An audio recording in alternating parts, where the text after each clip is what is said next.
We are here today with Rafael Agustin. I love the way you say that. You've been practicing Augustine. He has a beautiful last name and first, and we're very excited about this interview. Welcome to the show. Thank you for having me. Yeah, we're so excited. We're here in person. Yes, we are. In Los Angeles. In this beautiful neighborhood. My God. Thank you. Life goals. Now I know where I want to move to. You should come for July 4th or Halloween. Oh, my goodness. Don't start nothing you can't finish. I'll be here. It's fine, man. We got hot dogs and parades. It's crazy. I came to this country July 4th uninvited. I will come to your house. Yeah. I'll tell you, this neighborhood is exactly what you were describing that you wanted in your book. So we'll get to that. Okay, we'll get to that. So icebreaker question. You're going to Yes. pick a number between 1 and 3. I'm going to pull from one of these piles. 1. What is the most annoying bill you have to pay? Oh my God. I will say the most annoying bill that I have to pay. Well, okay. You're getting deep with me because I just recently bought my mom a house. So yes. And she came with my grandma, my 97-year-old grandma. And I was paying rent and mortgage during the pandemic. I was like, no, Mom, I'm renting a room from you. So now we're living together. Yes. So, Yeah. so we live like the Golden Girls together. So the most annoying bill I have to pay is probably like their internet and water bill, because I'm like, now I become the parent. I'm like, turn off the water. Right, you're like watching them brush their teeth. Are you done yet? Oh, how the tables have turned. Right. Isn't that funny? It's crazy. How it makes you so much more conscious when you pay the light bill. I'm turning off lights all the time. All the time. And you know, I joked that we live like the Golden Girls, but I thought it was gonna be Blanche. I'm like Dorothy. I'm like, what's happening here? Well, you're the tallest one, I'm Yes, sure, right? Yes, definitely. Yes. That's a good answer. Thank you so much. Yeah, thank you. I am Laura Cathcart Robbins, and this is The Only One in the Room, but I'm never the only one in this room because, as usual, my boyfriend, producer, and co-host Scott Slaughter, who I call Hun, is here as well. Hi, honey. Hey, honey. So, like I said, we are talking to Rafael Agustin. Mm-hmm. So he was a writer on the award-winning CW show Jane the Virgin, which you're a huge fan of, right? I was Hun? a big fan, like me and my girls. Yes, that was like one of the shows the three of you watched together. It was, yeah. You know, when you have to find that TV that you can both kind of deal with. Yeah, with your kids, and you can both be into it. But wait, were you Team Michael or Team Raphael? You know, I was Team Latina. I was really into understanding the culture, the Latina culture. culture. I love that. Yeah, it was dope. Good answer. It was cool. That is a good answer. So also, Raphael is the author of a recently published comedic memoir. It's called Illegally Yours. I've just finished it. It made me laugh the whole time. I'm going to hold it up for those of you that are watching us on YouTube. If you're not, you should. But this is it. Very smooth, wonderful cover. Feels good against your face. And that picture, that's the first picture we took as a family in this country. Oh, is it really? Wow. Yeah. Wow. Your parents have stars in their eyes. Yes. I was trying to save their identity, protect their identity. I got that. Yeah. But at the same time, they see American dreams in the horizon. Exactly. So, and you currently serve as CEO of the Latino Film Institute. I do. Is that correct? Yeah. There's other things too, but we'll get into that. But right now I want to get into the interview. Yeah, of course. I also want to start by asking you, telling you that you're welcome if you'd like to tell us how you identify. Yeah. And my pronouns is definitely he, him. Mm-hmm. And then with my ethnicity, I don't know. Because we're having this fight within our community about, is it Latino? Is it Latinx? Is it Latina? Is it Hispanic? So I just go by gorgeous American if you want. Hey. I like that. It's so interesting. Like what we self-identify as has become a fight within our own community. It's really funny. Well, and Scott and I are big fans of the Latin History for Morons. Yeah, John Leguizamo. Yeah. And the complexity of people who identify as Latino or Latinx or Hispanic was unknown to me before I saw that. And then I mean, I knew that there were different ways, but I didn't know why. I thought it was just semantics. Yeah. Right? I didn't realize that they meant different things depending on where you came from. And so I'll be interested to hear what how that ends up. Yeah, well, I go by Latino and Latina because that's how I grew up. But however anyone wants to self-identify, I'm more than happy to. There you go. There you go. So your book, Yes. Illegally Yours, it's getting a lot of attention, which is really exciting. Yeah. Tell us what's happened with it so far. I know you were on. I saw you being interviewed by Gayle King. Oh my God! What Rogelio de la Vega would be so proud of me because we kept joking in Jane the Virgin that they were best friends. Okay, right. And then you were on Fresh Air. And they were Fresh Air. Yes. You were on NBC. Was it Nightly News? Yes. So tell me about how that's been. It's been remarkable. It was unexpected, really. Usually books don't get this type of national attention, but because it's about having been formerly undocumented in the United States, a lot of people wanted to talk to me about those conversations. Yes. You know what was funny about, especially with Gayle King and CBS Mornings, they originally prepped me to have a in-depth conversation about immigration policy and the lack of representation in Hollywood. But between my prep and the day of my interview, Gayle read the book. She certainly did. You could tell she read the whole thing. And she was like, scrap all the questions. I just want to talk about Ralph and his childhood. She was remarkable. And she actually brought me the sweetest gift ever. I mean, obviously, if you haven't read the book, you won't know. But she brought me Vicks Vapor Rub. Isn't that beautiful? Did she really? She did before the interview started. Okay, that's really thoughtful. I know. That makes me like her even more. She's exactly what you had hoped she was, you know? It deeply moved moved. That's amazing. Well, I was glad, actually, with her line of questions. It was different. Completely. Than the other interviews I saw with you. So I was like, she read it. She did read it. And as it was happening in real time, I was having an out-of-body experience because I'm telling you, I prepared for these hard-hitting questions. Yeah. And then she came at me with the personal, emotional stuff about my childhood. Yes. And I was like, oh, what's happening right now? And she wanted to talk to you about Aaron and all that stuff. It was great. My first kiss. And you'll see what we're talking about when you read his book. But I want to go back and talk about one of the things she talked about, which was the fact that your parents were doctors in Ecuador, which is where you're from. Yes. They moved to the U.S. for like you said, the American dream. So first of all, just explain to us what, socioeconomically and status-wise, a doctor is in Ecuador as opposed to the U.S. So my father was a pediatric surgeon who came to this country to work at a car wash, and my mom was an anesthesiologist who came to work at a Kmart. And the thing about Ecuador is, medicine is socialized. Right. So anywhere else in the world, they'd be millionaires, but in Ecuador, they weren't.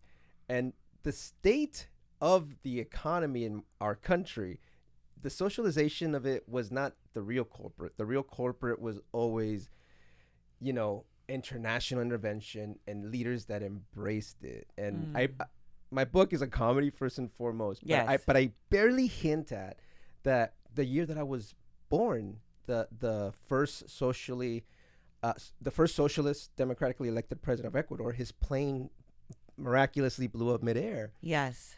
Suspiciously. Before he can nationalize our country's petroleum, the third largest petroleum source in Latin America. The year I turned 1 year old, the first socialist democratically elected president of Panama, his plane also mysteriously blew up midair before he could nationalize the Panama Canal. So when people ask me, why did your parents come here? I always say, well, you have to ask, what was the United States doing in Latin America to create these scenarios for people wanting to leave, right? Yeah. And it's a long history of what was Eisenhower doing in Guatemala? What was Nixon doing in Chile? What was Reagan doing all over Central America? And what was happening in Ecuador when I was born, in those years that I was developing, for my parents who are doctors to say, we can't handle this political and economic turmoil, we have to leave. Right. And the U.S. seemed to be a place where they could go and practice medicine. Correct. And do some good and make some money and create a life for you. Yeah. Because what you described, and tell me if I'm wrong, but it felt like your grandparents were wealthy. My grandparents were well off. They well were off. They had money. In Ecuador, because they had a maid. Yes. Yeah. I mean, and they had their maids, they had their chauffeurs, they had their big house. Yeah. My grandfather was a Supreme Court justice. Okay. Yeah, so they were very well. Right. My parents were not. Right. So your mom was kind of making ends meet. Yeah. She saved up to buy you, was it a Batman costume? Oh my God, yes. I wore that Batman costume everywhere, to the park, to the dinner table.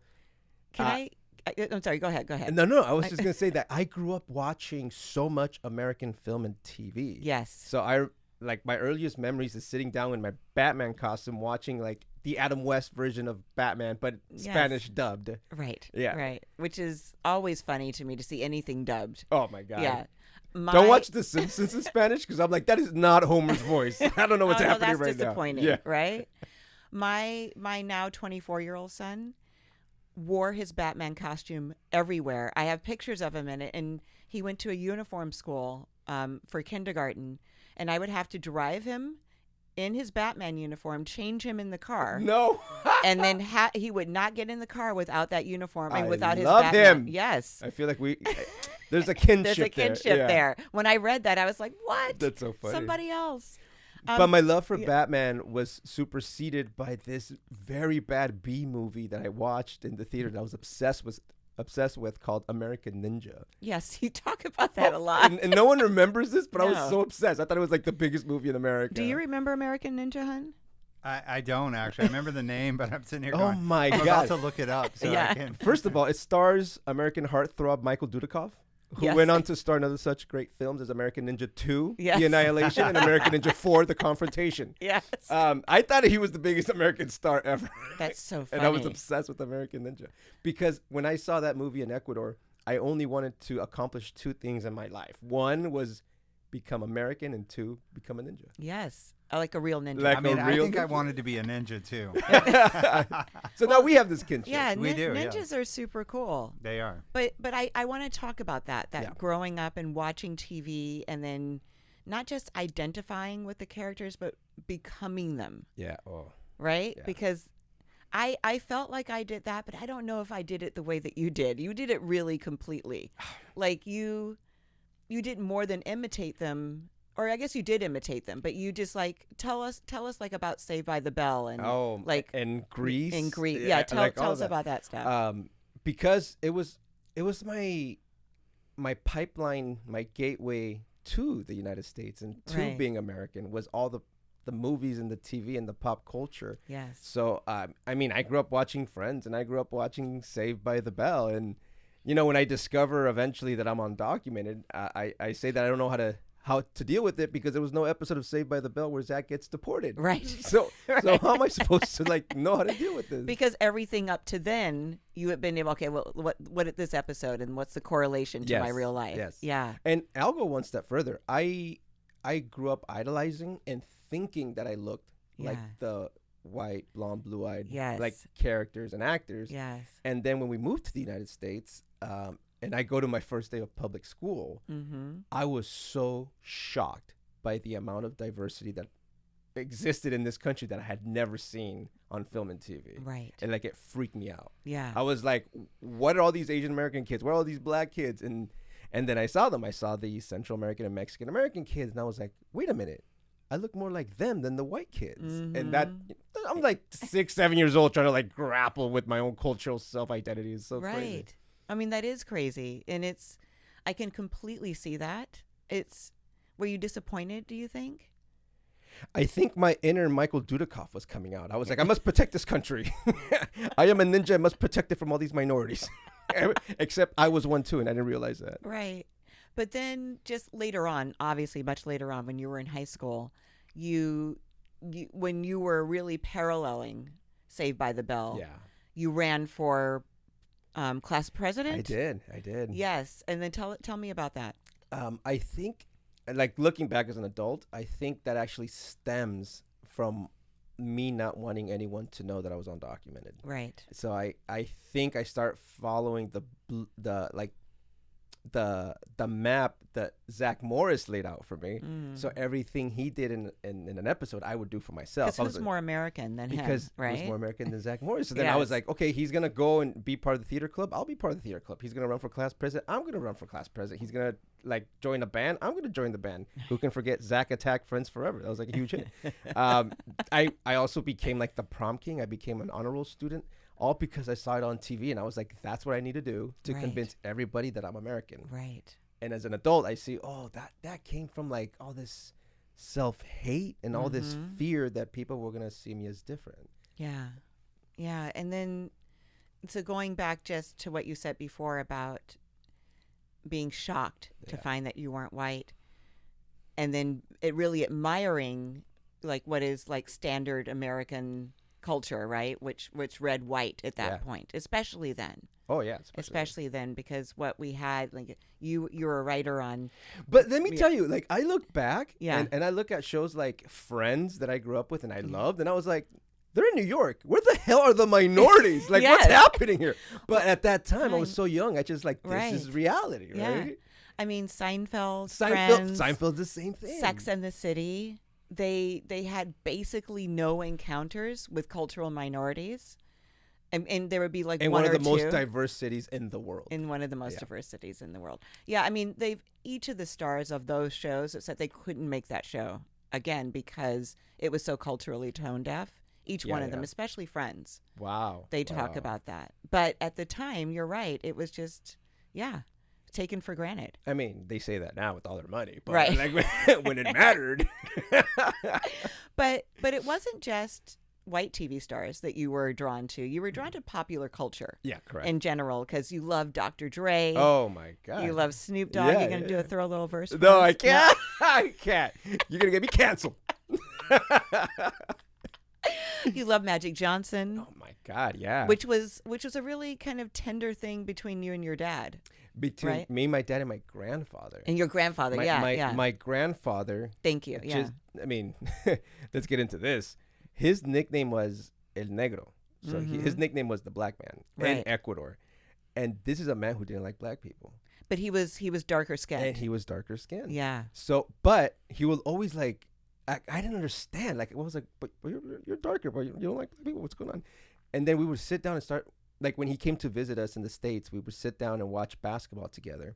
And when we would watch the Lakers, especially with Magic Johnson, it changed his view on black people. He was like so enamored with Magic that he would be like, man, I love that guy. And I was like, what?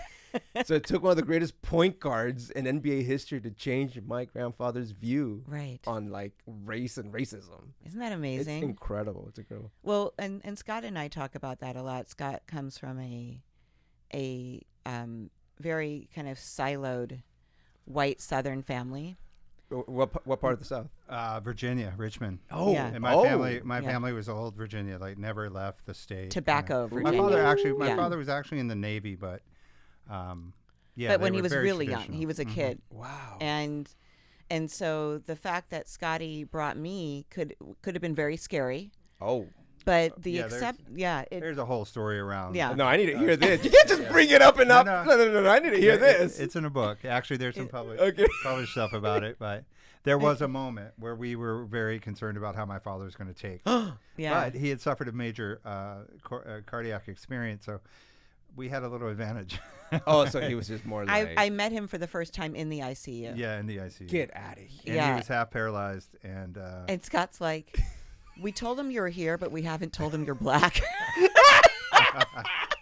So we're gonna go prepare him right now. My mom was like, I don't know. We were like, is this gonna give him another heart attack? I don't know. You are lying. No, then we're not lying. What happened? He loved her. He loved her. He couldn't talk, so I'd say you're getting emotional. It was really an amazing moment, dope.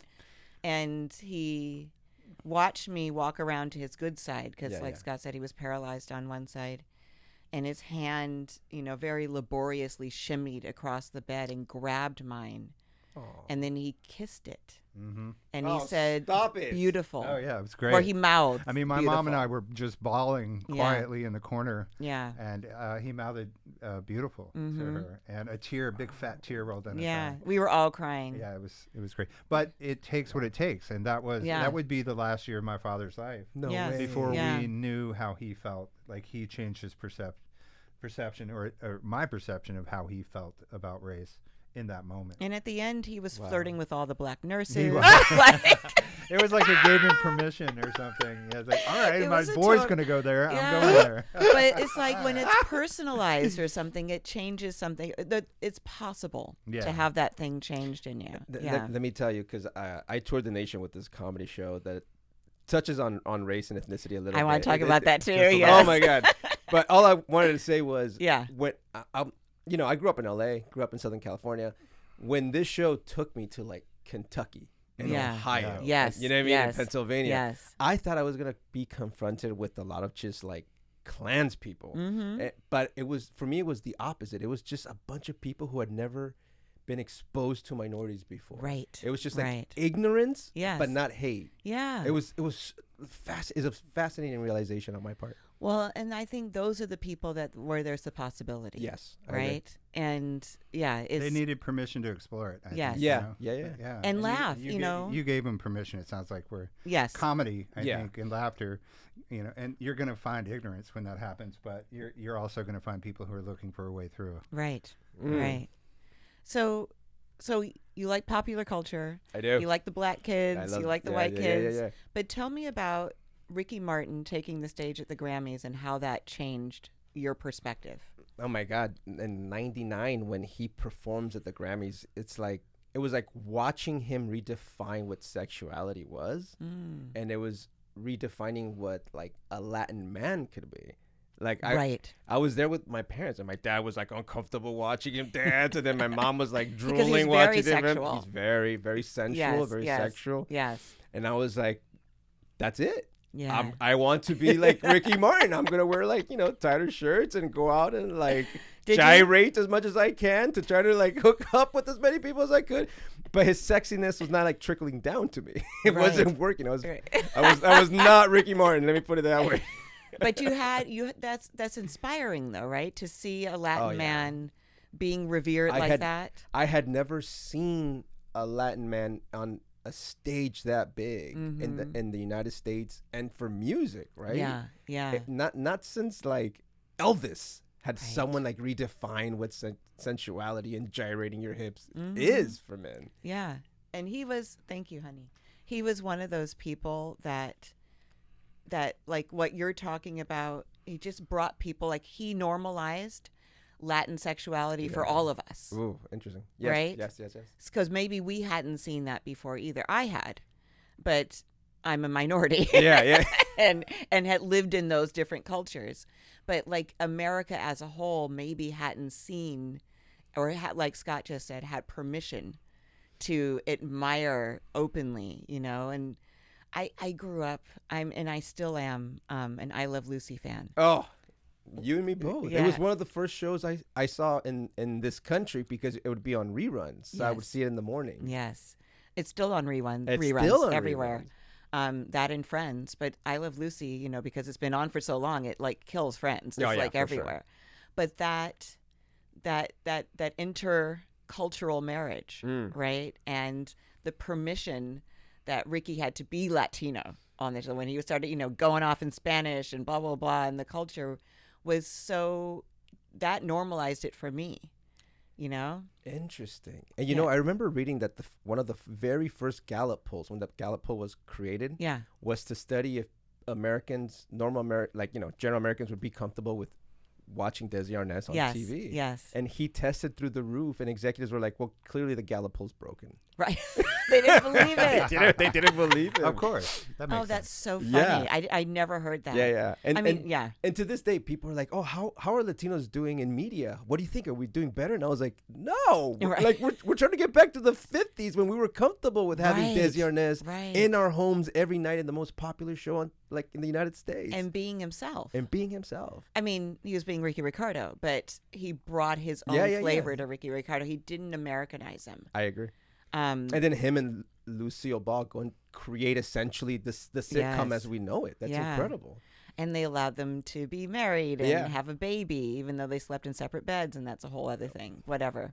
I want to get back to your mom and the fact that I'm reading this now, that she said she wanted you to have dreams without borders. Oh, yeah. So she kept your immigrant status from you. She did. Right?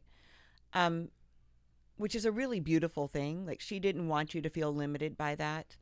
I want to know how you feel about that now, having that experience in retrospect, and then tell us how you found out that you were undocumented. Wow. Okay. Wow. Like, I could write a whole book about those questions. But you did. So how did I find out? I find out when I'm in high school. It's the late 90s. All of my friends are starting to drive, get their driver's permits, start applying for colleges, start getting like their workers permits. So I wanted to do all that too. So I go to the DMV without telling my parents and start like getting my paperwork. And they're like, well, your parents have to sign off on this. So I brought it home and I said, hey, can you sign this? And that's when my mom and dad were like, we have to talk about this. Was that before or after you got stopped for driving your friends home without a license? Oh, that was before. That was before. Yeah, because then I was rebelling. So yes. we'll get to the okay. We'll get to being drunk and undocumented right. in my high school days. But no, this was like the shocker. Okay, right. Like, up to that point, I mean, I knew I was an immigrant. I didn't know we were undocumented immigrants. Right. And up to that point, I had created this like all-American life around me. Yeah. I mean, I had bleached blonde hair at the time because of Zach Morris. Right. So when they tell me, I write in the book, it's like an end of the world comet hitting my frosted-tipped head. Yes. Your frosted-tipped head. I felt betrayed. Yeah. Like I at first I didn't understand because I was like, what does that mean? Mm-hmm. Like what happened? Yeah. You know, they tell me that we came here on tourist visas but overstayed. Yes. I'm trying to make sense of it all. I jokingly say that I responded to my parents like, how am I going to join the campus Republicans now? Right. And your parents, I'm sure, were like, okay. Well, the hardest thing they had to tell me was that I didn't have a social security number. Right.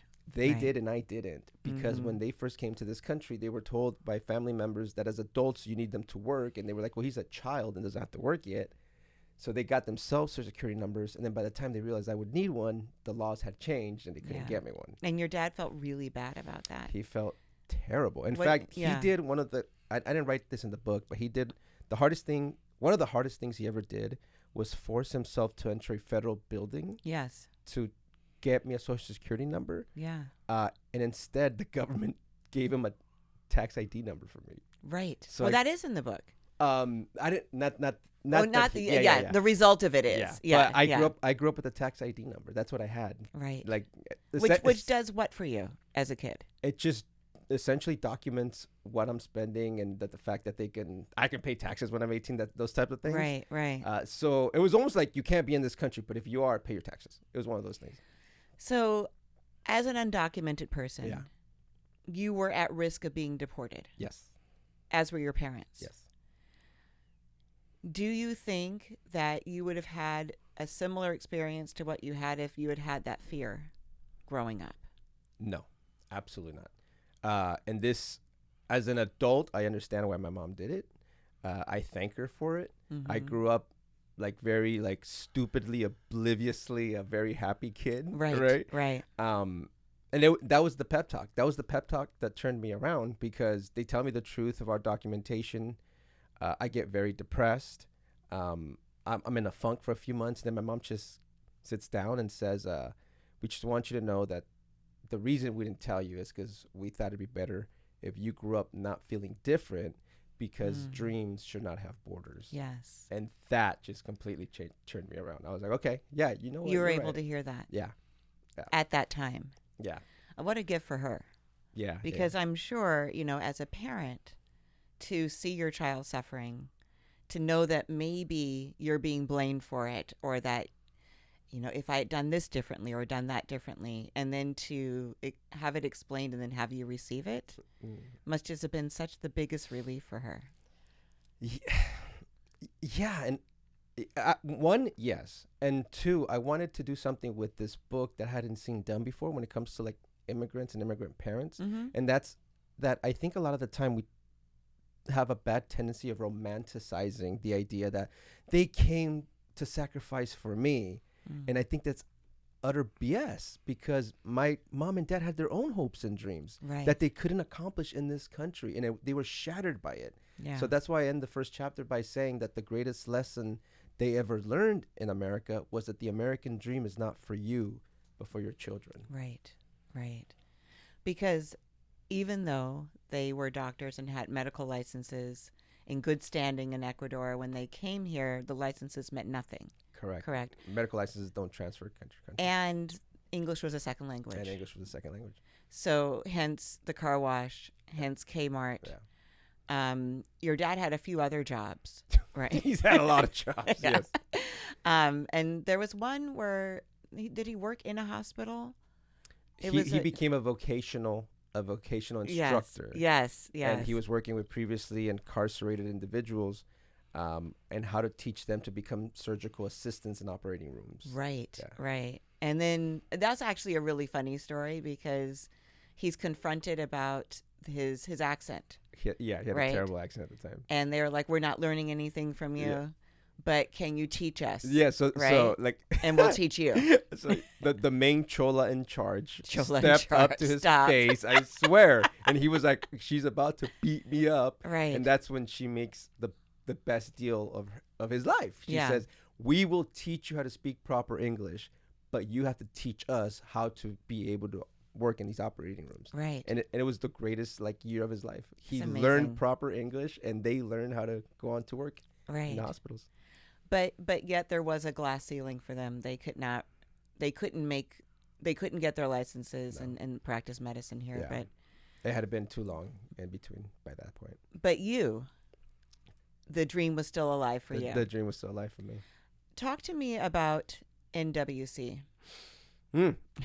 Well, we speak about the dream, but I have to be honest that I don't think I would have gone down this path of being an artist or a writer or working in film and TV if not for my immigration problems. I come from a long line of doctors and lawyers in my family, and I thought maybe I'd do that. But then when I discover I'm undocumented and I am forced to go to community college because it's the only thing I could pay for out of pocket, I start taking every class in the course catalog in alphabetical order, like A for anthropology, B for biology, C for chemistry. Yeah.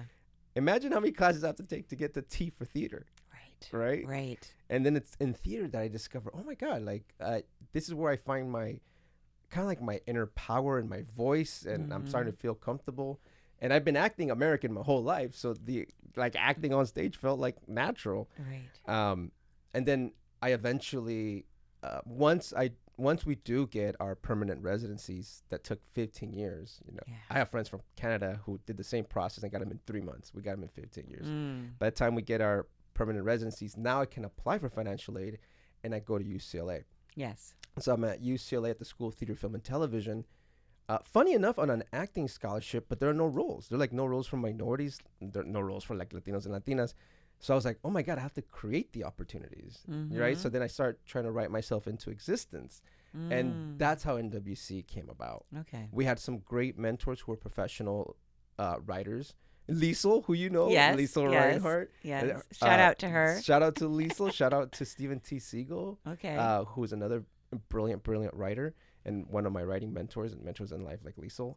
So I got together with them, and I realized that my other buddies, Miles, who's African American, and Miles Gregley and Alan Axabal, who's Asian American Filipino, actually, we were all having the same experience at the same exact time. Right. One was a stand-up, one was into slam poetry, I was into theater, but we were like, but together we can create like a show, and it could be like a comedy show about our experiences of being these minorities in the United States, and that's how NWC came to be. Right. And we were it's the N word. Yes. It's the W word, which, can you say that? I don't want to say any of No. So there are 3 derogatory terms that take place, or not take place, but are, incorrectly thrown at different minorities. Yes. For the African American community, the Asian American community, and the Latino community. So you can figure it out. Yeah, NWC. You can figure it out. You can figure it out. Don't pretend you don't know what they are. So we did this show, and I swear to you that we did it as a way to, all we wanted to do was be able to showcase our talent. Come check it out. We're good writers. We're good performers. That was it. But people responded to it differently. They were like, wow, this is like a political statement. Right. And then the LA Times covered it. And then we started building a cult following. And then we went from a student show at UCLA to a sold out run in downtown Los Angeles at the Los Angeles Theater Center. Yeah. Thanks to the Latino theater company who produced it, to a national tour in just 3 months. Which brought you to those places you were talking about at the beginning. Yes. But that's crazy. It's crazy. Like a minority-owned company can do that quickly, and we made a lot of money because there's a lot of money in touring. What year was this? This is 2005. Wow. 2000. Wow. Yeah, it was right before we had our first black president. So we were like in your face talking about these issues and problems we were having that everyone was like, what are you talking about? Right, right. So you were really cutting edge. And yeah. And very progressive for the time. Yeah. And then something weird happened. What?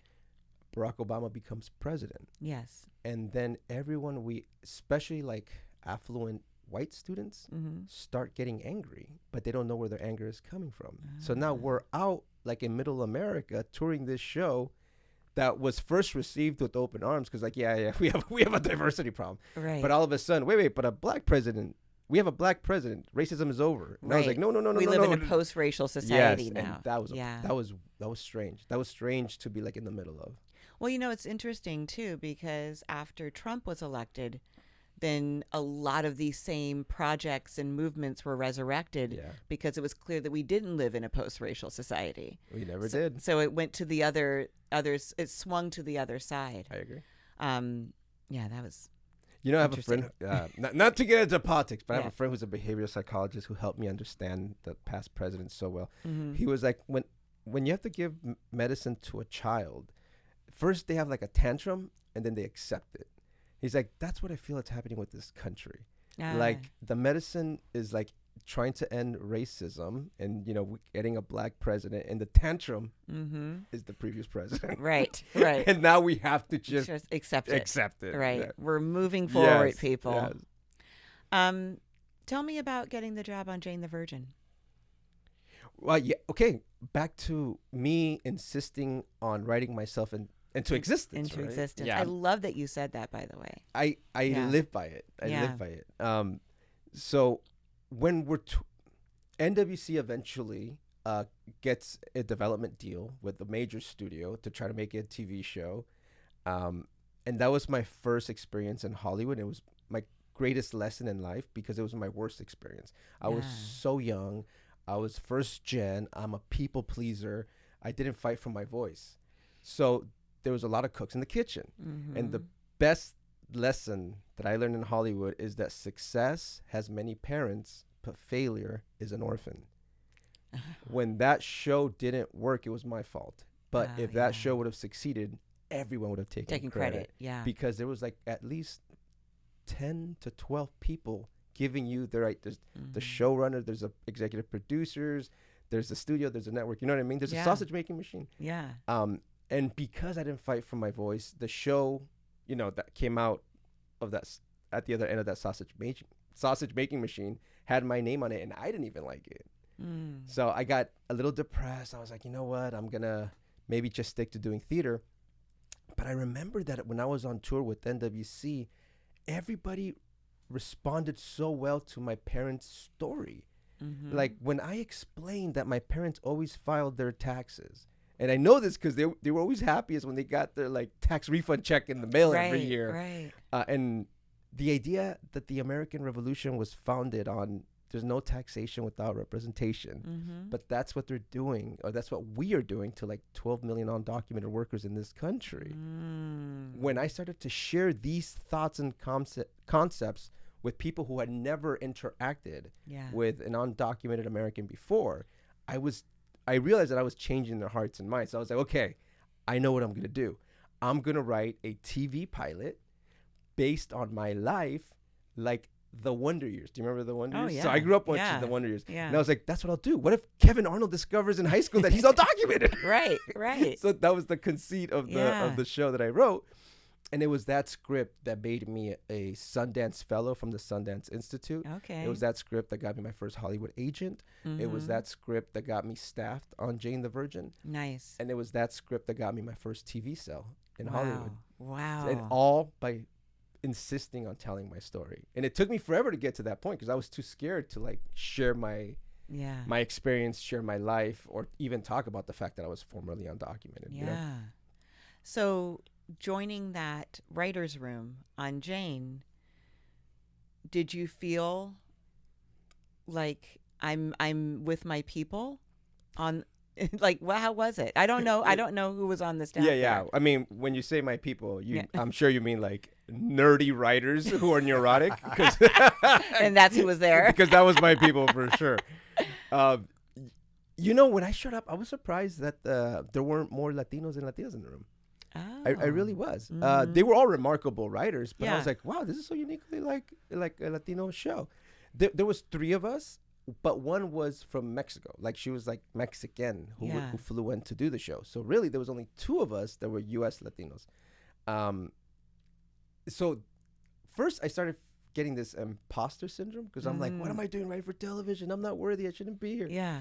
And then the other thing was like, oh my God, I'm like Latino in this room. I'm hoping like I hope I'm doing good by my community and representing them well. Yeah. And I don't know if you know how writers' rooms work, because like you all collectively work together, you pitch together, people go on outlines on their own, and they get their episodes assigned. But you're essentially in the room pitching ideas all the time and trying to get your thoughts and your pitches on the board. And I wasn't getting things on the board for the longest time. And that's when I was like, why am I doing here? I'm not good enough. I'm going to get fired. And I'm in the room with people who've been doing TV for like 10, 20, 30 years, right? Like, come on, they can run laps around me. Then I realized, why am I in this room? I'm in this room because no one's going to know any undocumented stories more authentically than I can. No one's going to know more about Catholic guilt more than I do. No one's going to know about growing up like Latino or being an immigrant or being first gen the way I do. Yeah. And the second I leaned into that and started pitching those stories, everything got on the board. Wow. But it took me so long to realize why am I here? What's my superpower? To be yourself. To be myself and to lean into my cultural specificity. Well, and to bring yourself into that. I heard someone say it's almost like a Trojan horse, especially when you're the only one in the room, because there's so much guilt that you are the only one. Yeah. But someone, I think it was Michael Eric Dyson, who said, when I go into a room and I'm the only Black person, I treat it like a Trojan horse. And once I'm in there, everyone comes out of me. It's like all my aunts and uncles and my cousins, the guys from the block and everyone that I grew up in. And I was like, I love that. That's exactly how I feel when I enter. Because I still, obviously we still enter rooms where we're just the only ones. And I feel like everyone that I've ever encountered in my family and my friends come out when I'm in that room. I love that. Yeah. I love that Trojan horse thing. I think that people who code switch, which is me for sure, like I think we all do that when we have to assimilate. And then well, I don't think we all do that, but I think it's possible that we get to do that, to come in as one thing and then we bring our actual selves into it once we've been admitted into these different circumstances. Listen, I grew up in neighborhoods with a lot of gangs, and that's when I was code switching because I was like, am I going to be the gang accountant? I don't know what to do here. Gang accountant? I'm not tough enough to be in this gang. That's a real job. That's great. So you wrote, this is you and I talking, this was not in the book. You told me that you were scared you weren't going to work again when the pandemic hit. Yeah. And then something came out of that, which was this book, Illegally Yours. So tell me about that.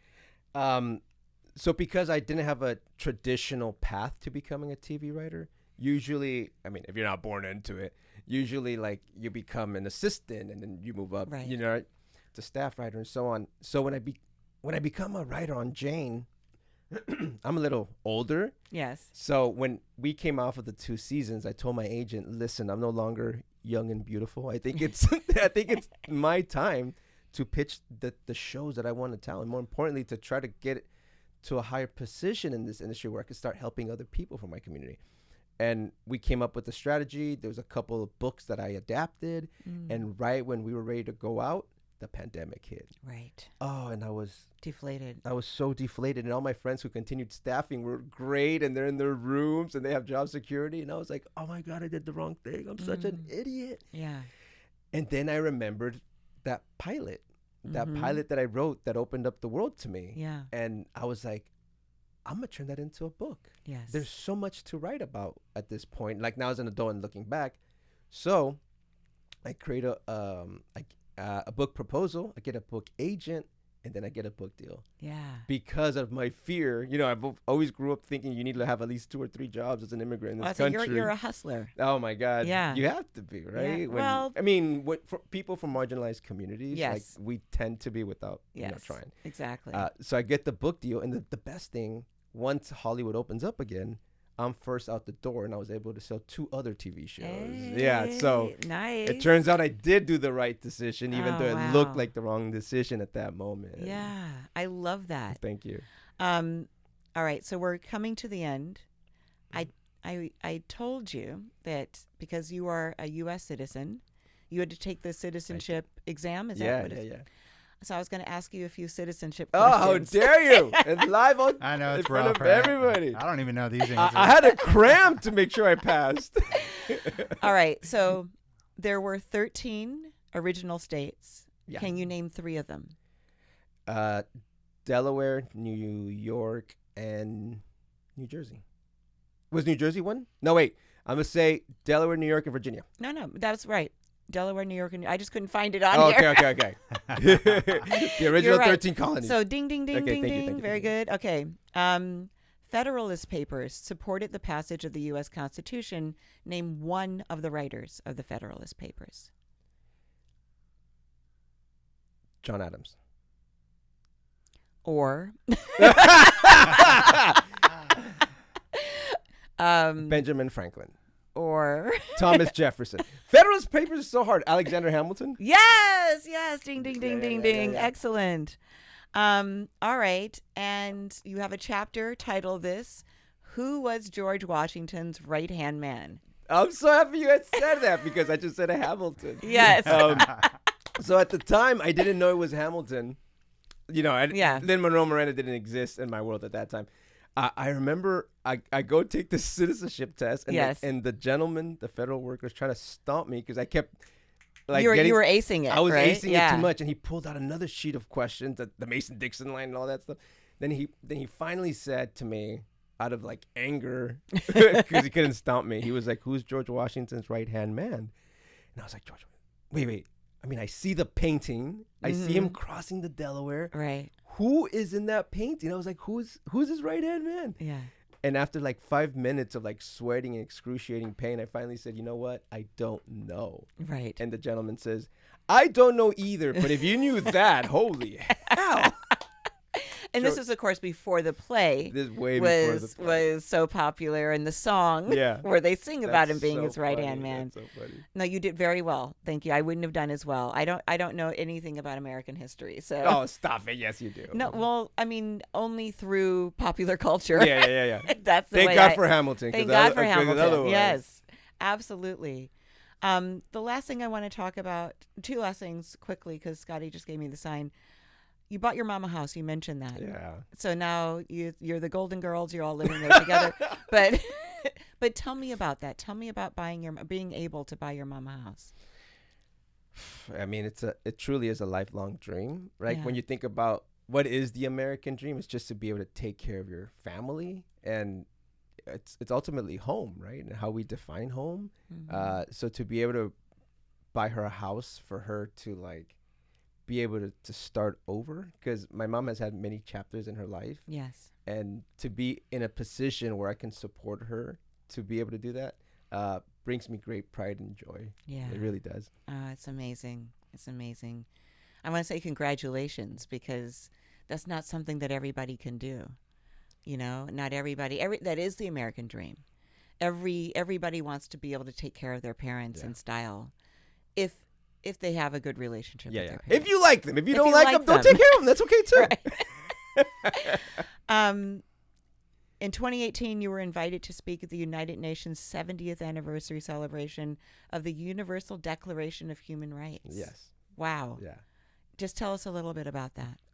They were looking for someone to be able to speak about being undocumented. So I was able to go and share my story. Yeah. See, that was like the universe telling me you have to share your story, but me not being ready. Mm-hmm. But that was one moment where I was like, oh my God, this is very important. I should be talking about this more. What an amazing invitation to get, right? Yeah, I was floored. Once in a lifetime, and that's very rare air that you were breathing at that moment, right? So as CEO of the Latino Film Institute, you also oversee Cinema Youth Project. Yes. The annual Los Angeles Latino International Film Festival, LALIFF. Yes. Sorry. And Latinx in Animation. Yeah. You also sit on the National Film Preservation Board at the Library of Congress. Yes. What? Isn't that crazy? Yes. From undocumented to like sitting these on the credentials. board Forget about at it. the Library of Congress. That's amazing. What's next for you? You have those 2 projects you were talking about that I know you can't really talk about. Is that what's next for you, or is there anything else on the horizon? Believe it or not, you know how Hollywood works in mysterious ways. Now I'm being asked to adapt the book as a TV show. Yes. So we'll we'll see if that comes to pass. That's amazing. Yeah. I totally see it. By the way, oh yeah, 100%. Thank you. That makes complete sense, actually. Yeah. That this should be a TV series. Rafa, where can people find you? If you want to be involved with the community stuff, you can go to latinofilm.org, find out all about like the Youth Cinema Project and La Lif there. Otherwise, on social media, like everyone else, Mr. Rafael Agustin. Mr. Yeah. I mean, because Rafael Agustin was taken. People are like, why Mr.? I was like, I swear to God, every other username was taken. Oh, that's great. And then do you have non-Latino people supporting you with the other projects? Is it like for someone like me, if I wanted to support, would I be invited to? Oh, yeah, absolutely. And I should point out that the Youth Cinema Project, what we do is not groundbreaking because it's filmmaking. The age that we do it at is groundbreaking. So we took it to public schools. We're in elementary schools and middle schools and in high schools. And it's for all students. That's great. It was founded by Edward James Olmos, the actor and activist. And, you know, he usually asks the school districts, put us in your lowest performing schools. And when that happens, we're placed in schools that are the least funded schools. And the least funded schools are always filled with Black and brown kids. Yes, they are. So we work with Black and brown kids all the time. People go, oh, this is like a minority program. It's like, it's not. It's for all kids. It just so happens that when you frame it a certain way. I love that he asked to be placed in the least funded schools. Yeah. Thank goodness. So that's the work that we do that's for everybody. Oh, that's great. Yeah. That's so great. Thank you. No, thank you for having me. Thank you for this. This was wonderful. Yeah, extremely entertaining. Thank you so much. Yeah. I'll be back on July 4th for my barbecue. Yes, Halloween's next. Oh, Halloween's next. Okay, got it. Thank you. No, thank you. Hi, I'm Rafael Agustin, and I am the only one who was shocked to find out he was undocumented.